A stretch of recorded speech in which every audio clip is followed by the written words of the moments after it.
Hello again. So Ali has got some more questions for me regarding a consultation that he did last week. So if we just hear the case history and then I'll give him some advice about the management of this particular lady who has got asthma. Okay? Okay, Ali, what happened? Hi, Thanks very Erin. much. Hi there. So this was a 50-year-old lady who popped in to see me for a routine review for asthma.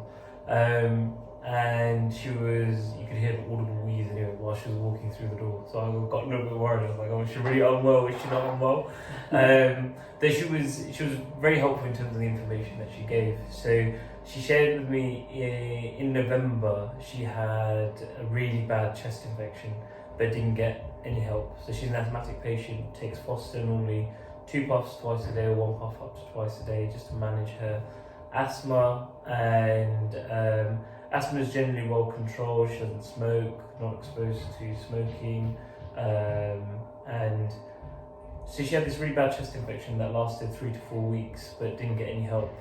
She has a peak flow meter at home. Her peak flow is normally about 300, but when the worst of this chest infection that she had, the worst or lowest reading of her peak flow, it had gone down to 120, so it was really, really low. Wow. And when asked, did she go get some help, she said no.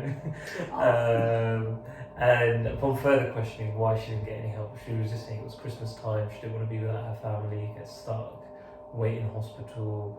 But she was aware that she should have sought some help. She has still, though feeling a lot better. Over a couple of weeks while she was the worst of the chest infection, she did have a fever. She was bringing up some yellow mucus, and she was using her inhaler a lot more over that time frame. She's using up to 8 puffs a day, which is the maximum amount of Foster.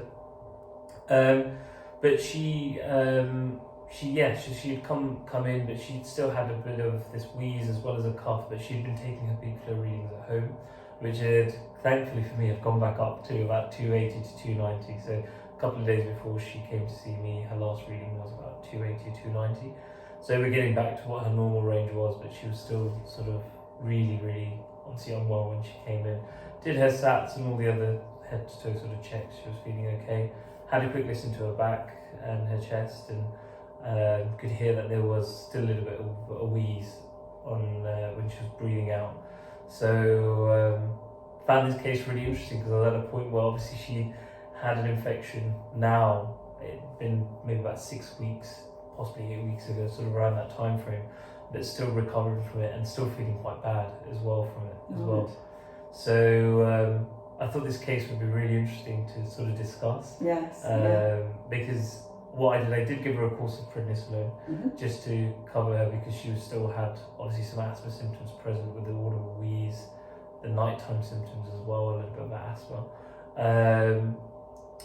But I also gave her a standby course of antibiotics, and I thought maybe that would also be an interesting thing just to discuss with you, to sort of say, would that be what you would have done, or what would your advice, in a case like this? Right, okay. Can I just check with you, was she concordant with the Foster before the attack? Yes, so she's pretty concordant with her treatment. She hadn't gone some weeks without taking it, and then bam, all of a sudden picks up an infection, a viral infection, and then she goes downhill. No, compliant. I think her last exacerbation was a couple of years ago, so she said that she's been pretty good. I think her biggest concern, and especially I think for many patients, is obviously around Christmas, New Year's time. People want to be with their family, yes, and don't want to go to hospital or like coming to sort of surgeries because don't want to catch anything, I guess, as well. Yeah, no, exactly. And waiting times as well. Yeah. So. Sadly we do hear this all too frequently, and of course the emergency departments are really busy, aren't they, as well as primary care. Clearly her peak flow gone down to almost a third of what it usually is, despite increasing the Foster. So the Foster is licensed for up to 8 puffs in 24 hours for 2 consecutive days. However, if she has got to 8 puffs in 24 hours, even on the first day, and she is clearly not getting better but needing to still use it, she's not getting the relief from it that she should really have sought urgent medical advice at that point and been given steroids then, so back in December when this began.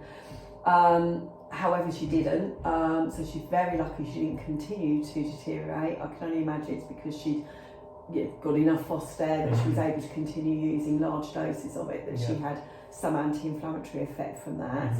But in effect, that really was what would be considered a life-threatening attack when the peak flow goes down to less than or down to a third of what it should be, 30%. That is life-threatening attack.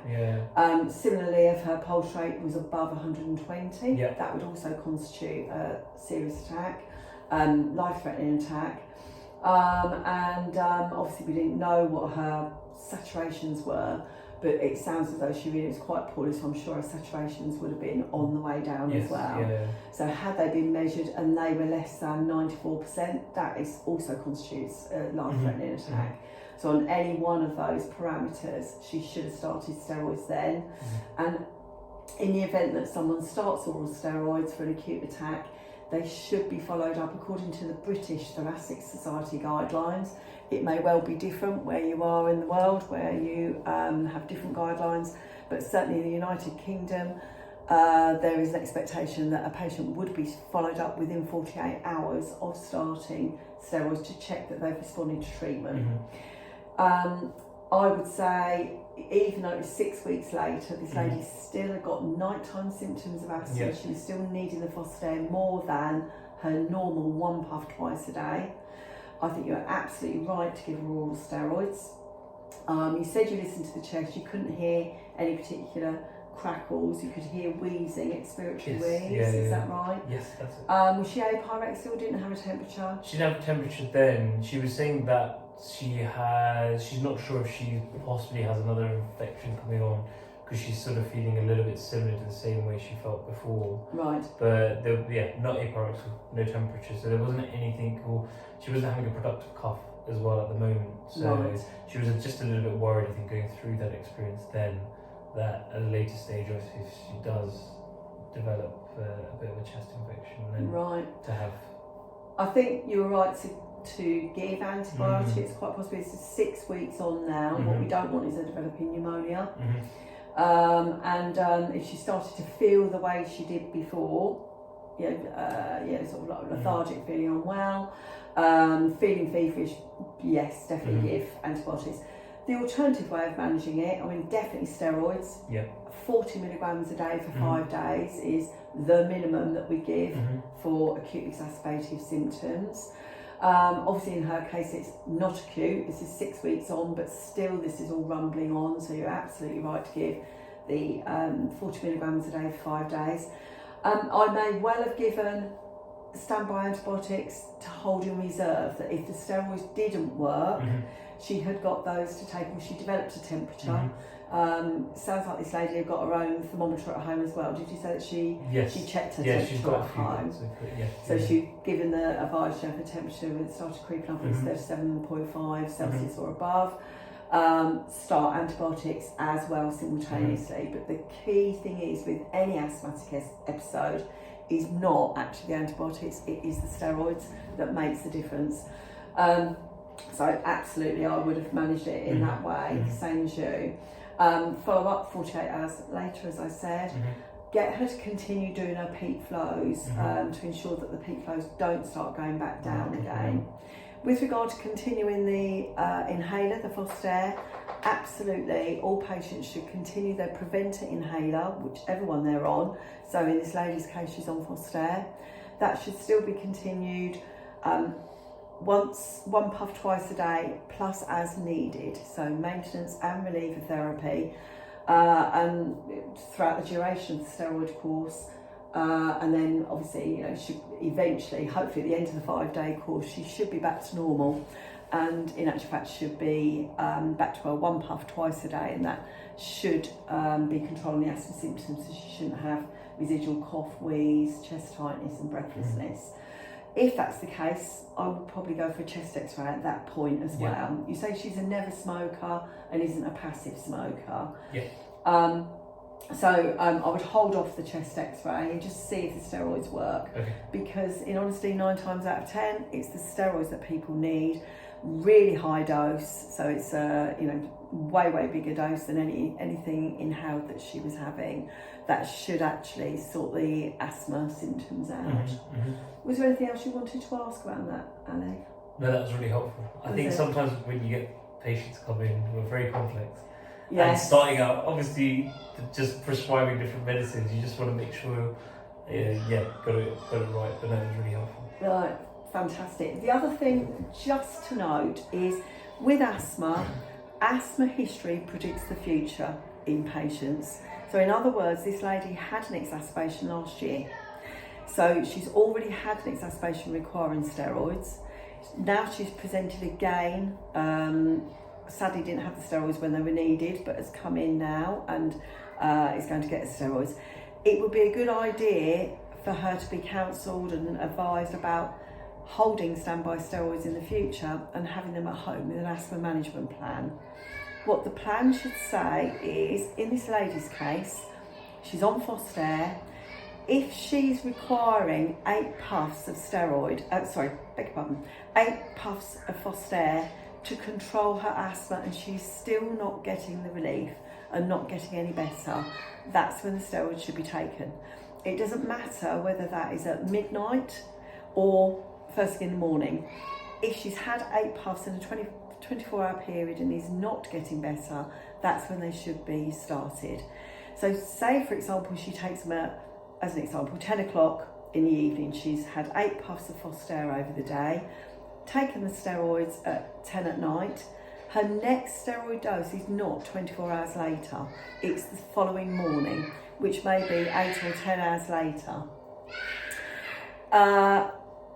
With regard to any other treatment that someone may be on, if it isn't a maintenance and reliever therapy treatment and they've maximised in 24 hours how many doses they can have, so Foster is 8 puffs, Symbicort would be 12 puffs in 24 hours. If it is a normal preventer inhaler, that there is a separate blue inhaler, the point at which the standby steroids should be taken is if the patient is requiring their blue inhaler every 4 hours and it still isn't helping. It's failing to last 4 hours. So salbutamol or Ventolin or Salamol should last 4 hours. If it isn't and the patient's requiring it more frequently, that's the point at which the steroids should be taken, and that should be written in their asthma action plan.